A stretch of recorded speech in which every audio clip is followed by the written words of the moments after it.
what would he think? What would he think of St. Peter's? What would he think of the wealth and the power and the self-justification and the wheedling apologies?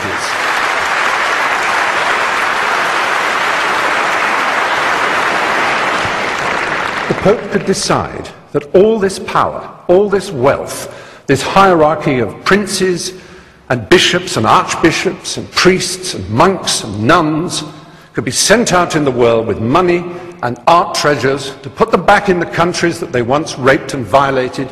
They could give that money away and they could concentrate on the apparent essence of their belief. And then I would stand here and say the Catholic Church may well be a force for good in the world. But until that day, it is not. Thank you.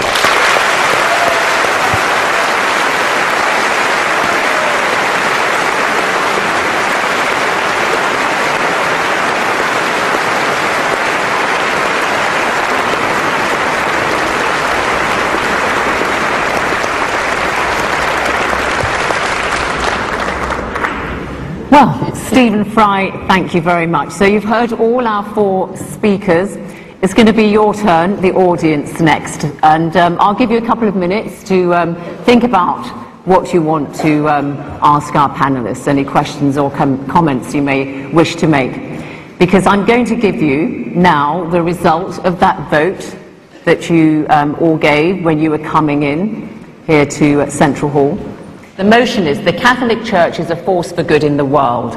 In favour of the motion were 678.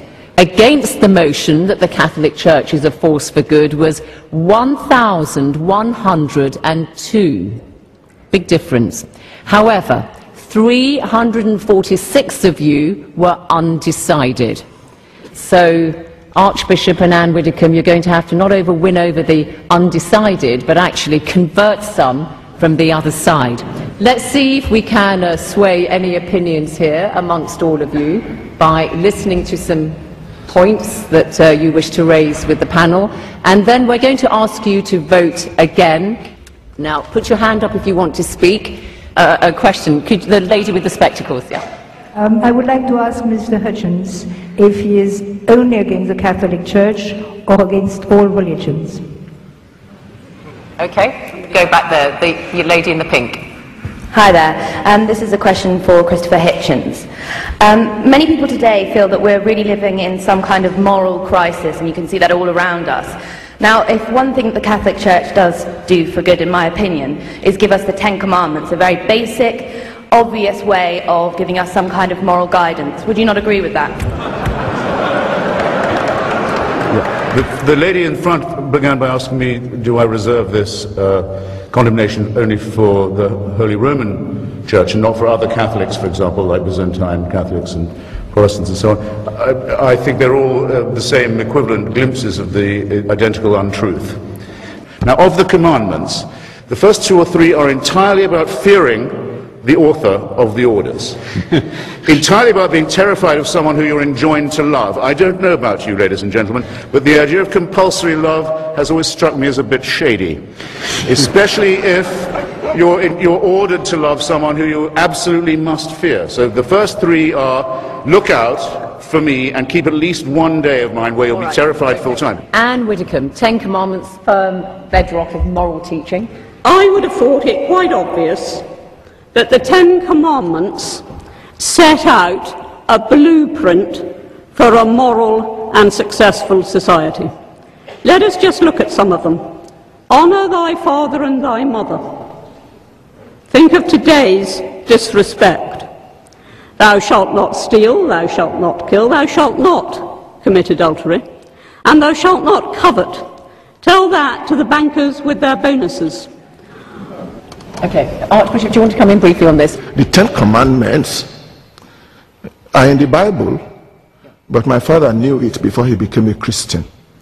All African religions recognized those basic norms of morality. Everybody knows that. All right, let's take some more questions from the floor. Okay. This is a very simple question for Anne Widdencombe. You might think it may be a naive question. If so, I'd be very happy to be educated. Why is it wrong for a woman to become a priest, but perfectly acceptable for a woman such as yourself to become an MP? Okay, thanks. I think we're going to go just here next. Yeah. Anne raised a point regarding the billions that are poured into Africa. I respect your faith, I respect the message you give, but why, to pass that message on, do you need the finery that you wear? Do you need the palace of the Vatican? Okay. Point made. I think we're going to go here. Archbishop, of which current Roman Catholic policy are you most ashamed?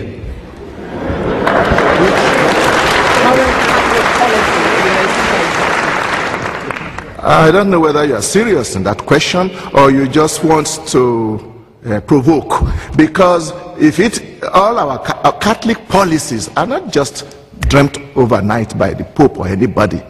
If it is a Catholic policy, it is reasonable, it is based on our traditions and scriptures, and there's none about which I'm ashamed. Okay, and the other question about... and I don't know what billions of that he says the Vatican has.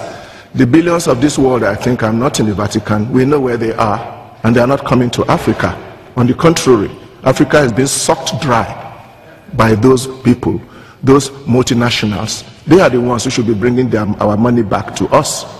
I think we are targeting the wrong place. I come from Africa, and the funds that come from church agencies for us are very important. And Widdencombe, one specific question to you. Why not women priests in the Catholic Church? Well, no, the specific question was, why is it not all right for a woman to be a priest, but it is for a woman to be an MP? That was the specific question. All right. And I have to say to you, I mean, that really does betray a vast ignorance.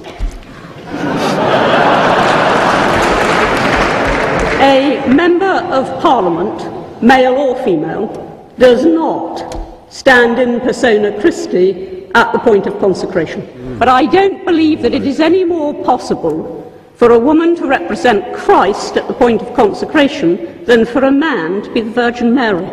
Okay, thanks. Lots of hands up, and I really do want to go around everybody. So panel, if you could keep your responses to the point as much as you can. Up there, please. Well, question to Stephen Fry. I'm a Catholic, but I like you a lot. And then I don't know that the Catholic Church condemns homosexuality as such, only recommends chastity for everybody. And then, if I am not married, I should be chaste. Either I am homosexual or heterosexual. Okay, all right, thank you. Now. Hi, question for Anne Widdencombe, actually. You accused Christopher Hitchens of judging the Catholic Church by the standards of the time, but surely the truths in your doctrines are either eternal or they're not. Okay. Stephen Fry, the question about the Catholic Church apparently doesn't condemn homosexuality, that question asked. Well, I'm afraid it simply does. It does condemn it, yes. It calls it, the official word is disorder, but it was refined by the current pontiff, Ratzinger, who called it a moral evil. But on the other hand, we must remember, as the point that was made, is that the Church is very loose on moral evils, because although they try to accuse people like me who believe in the empiricism and the Enlightenment of somehow what they call moral relativism, as if it's some appalling sin, where what it actually means is thought, they, for example, thought that slavery was perfectly fine. Absolutely okay, and then they didn't. And what is the point of the Catholic Church if it says, oh, well, we couldn't know better because nobody else did? Then what are you for? Okay.